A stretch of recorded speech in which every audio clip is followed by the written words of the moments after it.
प्रधानमंत्री नरेंद्र मोदी ने आज 12 घंटे में 3 प्रोग्राम किए और तीनों की टारगेट ऑडियंस अलग अलग है। सबसे पहला प्रोग्राम दिल्ली में था, यहां से उन्होंने लोकसभा की 47 सीटों को टारगेट किया। दूसरा कार्यक्रम राजस्थान के सिरोही में जल जन मिशन का था।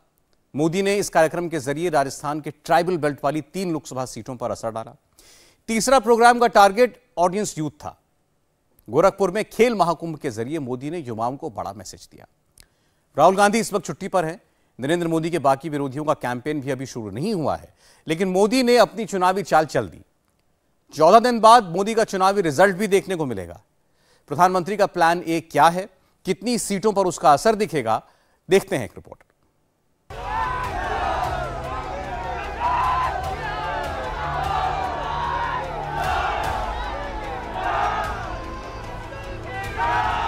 24 के चुनाव में मोदी कितनी सीटें जीतेंगे, इसका सबसे पहला रिफ्लेक्शन नॉर्थ ईस्ट से मिलेगा।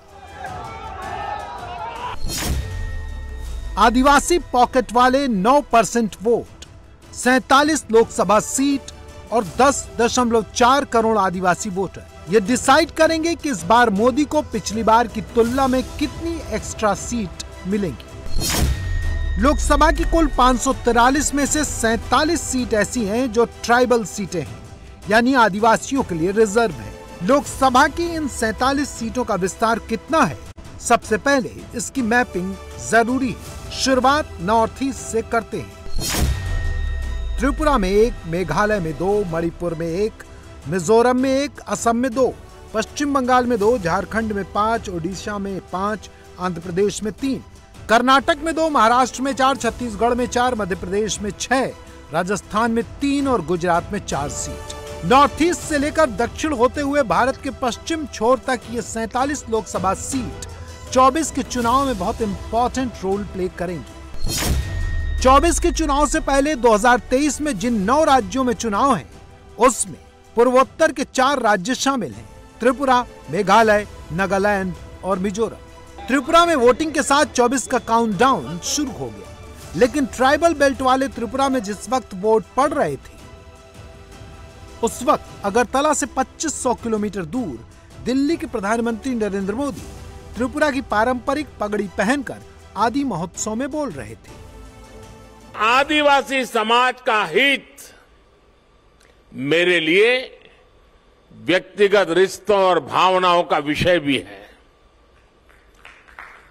जब मैं राजनीतिक जीवन में नहीं था, एक सामाजिक कार्यकर्ता के रूप में, संगठन के कार्यकर्ता के रूप में काम करता था, तो मुझे अनेकों राज्यों में और उसमें भी हमारे जनजातीय समूह के बीच जाने का अवसर मिलता था। मैंने देश के कोने कोने में आदिवासी समाजों के साथ, आदिवासी परिवारों के साथ कितने ही सप्ताह बिताए हैं। मैंने आपकी परंपराओं को करीब से देखा भी है, उसे जिया भी है और इनसे बहुत कुछ सीखा भी है। जब मैं आपके बीच आता हूं तो एक अलग ही तरह का अपनत्व मुझे फील होता है। आपके बीच अपनों से जुड़ने का एहसास होता है। आदिवासियों से मोदी का कनेक्ट कैसा है, इसकी गवाही ये तस्वीर देती है।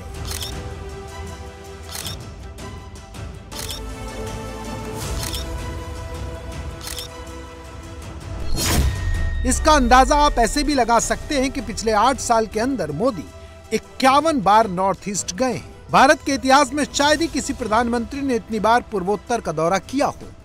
मोदी जब नॉर्थ ईस्ट के लोगों के बीच जाते हैं, उनकी वेशभूषा पहनते हैं, तो विरोधी इसे पॉलिटिक्स से जोड़ते हैं, लेकिन मोदी पूर्वोत्तर के लोगों के विकास की बात करते हैं और उन्हें तरक्की के तोहफे भी देते हैं।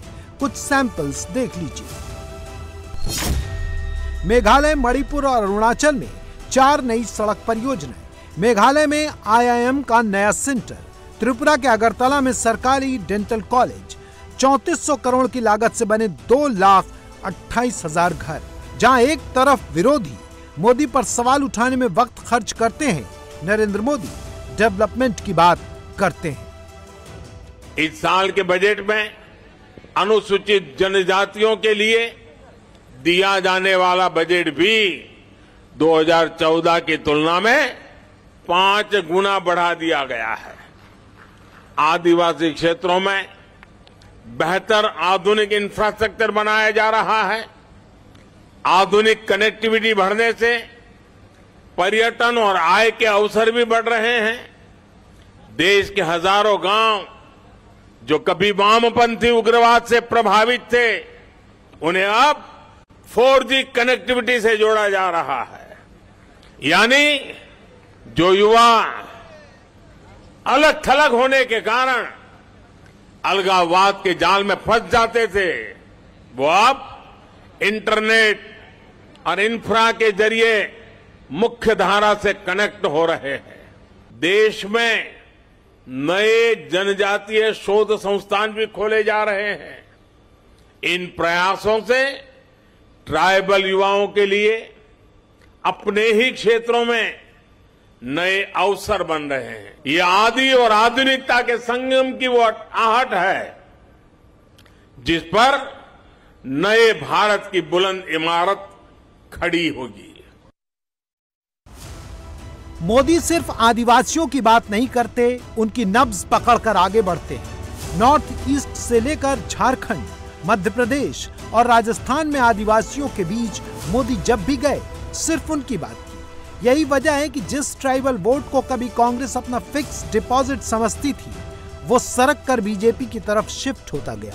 गुजरात इसका सबसे लेटेस्ट सैंपल है।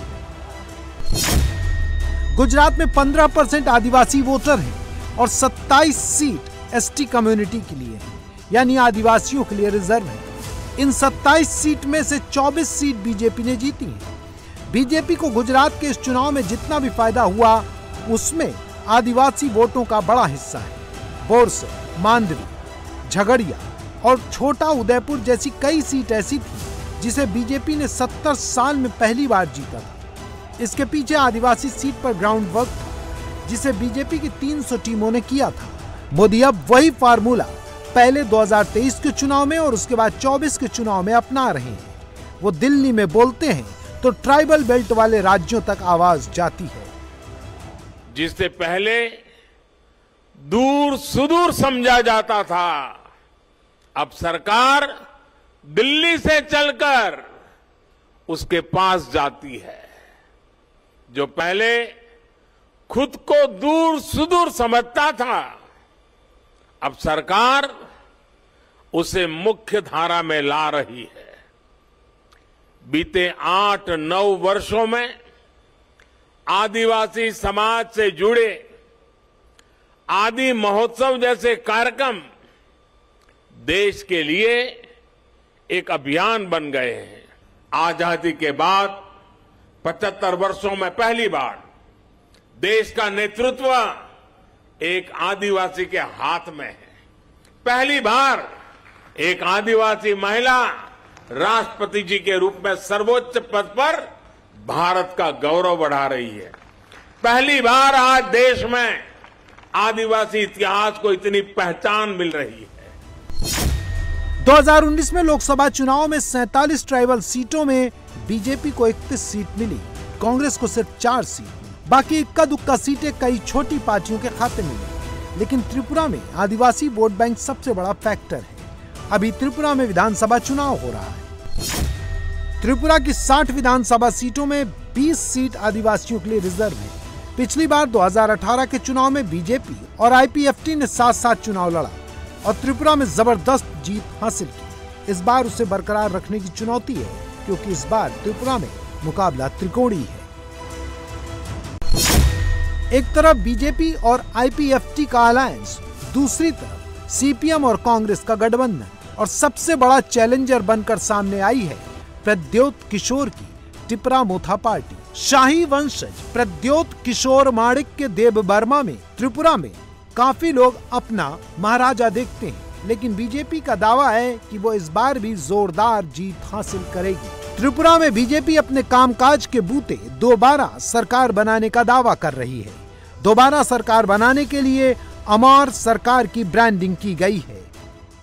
इतना हम लोगों को विश्वास है जनता के प्रति, जो माननीय प्रधानमंत्री के नेतृत्व में जिस तरीके से त्रिपुरा में काम हुआ, 5 साल पहले भी त्रिपुरा में जो लोग आए थे, आज त्रिपुरा के जो देखते हैं तो वो खुद बताते हैं। तो इसलिए जनता को वो एहसास है। एक होता है सरकार चलानी, जैसे कम्युनिस्ट चलाते थे, और हम लोग सरकार नहीं चलाए, हमने सरकार की एहसास अंतिम जन तक पहुंचाया, और उस एहसास की धड़कन आज वोटिंग में तब्दील होगी। कई सीट में हमारा बिगेस्ट चैलेंज सीपीएम है और कई स्टेट्स में हमारा बिगेस्ट चैलेंज, कई सीट्स में हमारा बिगेस्ट चैलेंज बीजेपी है। तो ये ओवरऑल एक वो नहीं है। बहुत सीट्स में सेकंड पोजीशन में बीजेपी आ रहा है, बहुत सीट्स में सेकंड पोजीशन में सीपीएम आ रहा है। हर पार्टी कहेगी आपको इलेक्शन डे में, वोटिंग डे में कि 31 सीट्स उनका खुद आ रहा है, और मैं भी यही कहूंगा। त्रिपुरा के बाद नागालैंड में भी चुनाव होने हैं। नागालैंड में 60 असेंबली सीट में से 59 सीट आदिवासियों के लिए रिजर्व है। 23 और 24 के चुनाव में यहाँ भी सबसे ज्यादा फोकस ट्राइबल कम्युनिटी पर रहेगा। अभी 2 महीने पहले ही प्रधानमंत्री मोदी मेघालय गए थे। मेघालय में भी बीजेपी ट्राइबल वोट बैंक को एक्सप्लोर कर रही है। मेघालय में विधानसभा की 60 सीटें हैं। इसमें 55 सीट अनुसूचित जनजाति के लिए आरक्षित हैं। यहाँ बीजेपी का स्ट्राइक रेट कुछ खास नहीं है। बीजेपी उसके लिए जोर लगा रही है। अगर यहाँ अच्छी सरकार बनती, भाजपा मजबूत पार्टी बनकर बाहर आती, करप्शन रुकता है, तो पीएम डिवाइन योजना का सबसे बड़ा बेनिफिट हम मेघालय को देंगे। मैं आपको भरोसा दिलाता हूं, और गारो हिल के सारे इंफ्रास्ट्रक्चर काम हम मोदी सरकार के लिए ढेर सारे काम किए।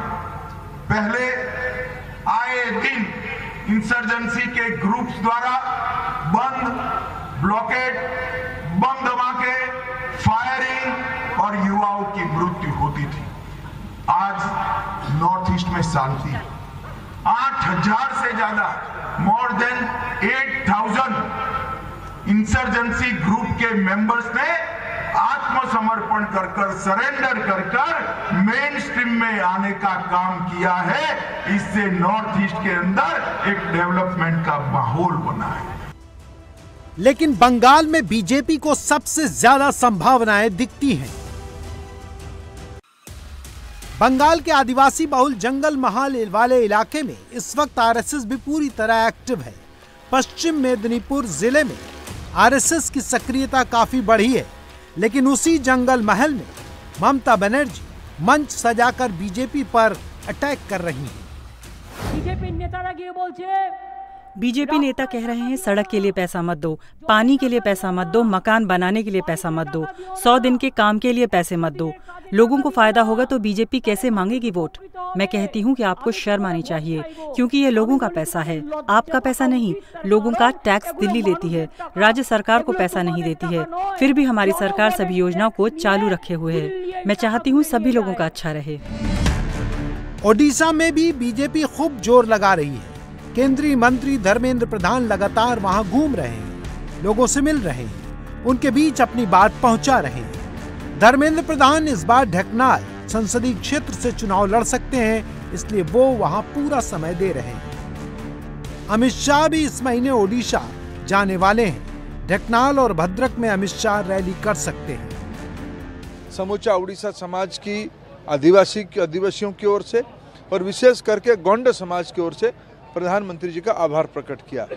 आज प्रधानमंत्री जी की नेतृत्व में चलने वाले केंद्र सरकार जनजातियों को पट्टा देने की बात हो या सामूहिक कल्याण की बात हो, 2013 में 25,000 करोड़ रुपया की जनजाति कल्याणकारी योजनाओं में खर्चा होती थी, जो बढ़ के अभी 1,20,000 करोड़ तक 2023 तक पहुंची है। 13 में 25,000, 23 में 1,20,000। यही प्रतीत करती है मोदी सरकार जनजाति विकास के बारे में। 25 नवंबर को बिरसा मुंडा जयंती के अवसर पे जनजाति गौरव दिवस रूप में स्वीकृति देना, यह सब प्रमाणित करती है और आदिवासी समाज की अटूट आस्था मोदी जी पे बनी है। ओडिशा के बगल में छत्तीसगढ़ में बीजेपी का फोकस जबरदस्त है। छत्तीसगढ़ में कांग्रेस की सरकार है, लेकिन वहां कांग्रेस में अंदरूनी फूट है। भूपेश बघेल और टी.एस. सिंहदेव के बीच 36 का आंकड़ा है। बीजेपी को वहां काफी उम्मीद दिखती है। कांग्रेस को मालूम है कि आदिवासी वोट बीजेपी की तरफ सरक रहा है, इसलिए भूपेश बघेल बीजेपी को एंटी ट्राइबल बताने की कोशिश कर रहे हैं। जो आदिवासियों को जो जमीन वापसी कराते नहीं, हमने वापस कराया। इन 4 सालों 15 साल में हजारों एकड़ जमीन आदिवासी से छीना है उन्होंने, हजारों एकड़। हम 4 साल में बता दीजिए, एक भी आदिवासी की जमीन हमने ली हो, एक भी, और कहीं लिया भी है तो उसे मुआवजा मिला है। पहले का यदि है तो 2 गुना उसके शासनकाल का, हमारे शासन में आने के बाद 4 गुना। जब हमने कानून बनाया उसके बाद 4 गुना दे रहे हैं। इनके समय में लूट चलता था, लघु उपज खरीदी होती नहीं थी, वैल्यू एडिशन नहीं होता था, महुआ को सड़क में फेंकने के लिए बाध्य हुए थे। तो ये डबल इंजन नहीं है, ट्रबल इंजन है। और ये आदिवासियों की बात करते हैं, किस प्रकार जब बलिराम कश्यप जी जीवित थे तो उनके साथ क्या व्यवहार किया, ननकी राम जी कंवर के साथ अभी तो जीवित हैं उसके साथ उन्होंने क्या व्यवहार किया, गणेश राम भगत को उन्होंने दूध की मक्खी की तरह निकाल फेंक दिया, नंद कुमार साय जी को जबरदस्ती जोगी के साथ भिड़ा के उनके साथ क्या व्यवहार किया। राजस्थान में भी आदिवासी वोट के लिए बीजेपी के नेता मोदी सरकार की योजनाएं गिना रहे हैं, लेकिन बीजेपी को 24 में सबसे ज्यादा गुजरात से उम्मीद है। 24 में गुजरात के आदिवासी सबसे ज्यादा कंट्रीब्यूट करेंगे। नरेंद्र मोदी ने इसका फुल कैलकुलेशन कर लिया है। अब उसे अमली जामा पहनाने का वक्त आ रहा है। इंडिया टीवी हर वक्त हर जगह डाउनलोड करने के लिए सर्च करें India TV news Google play store या ऐप स्टोर पर।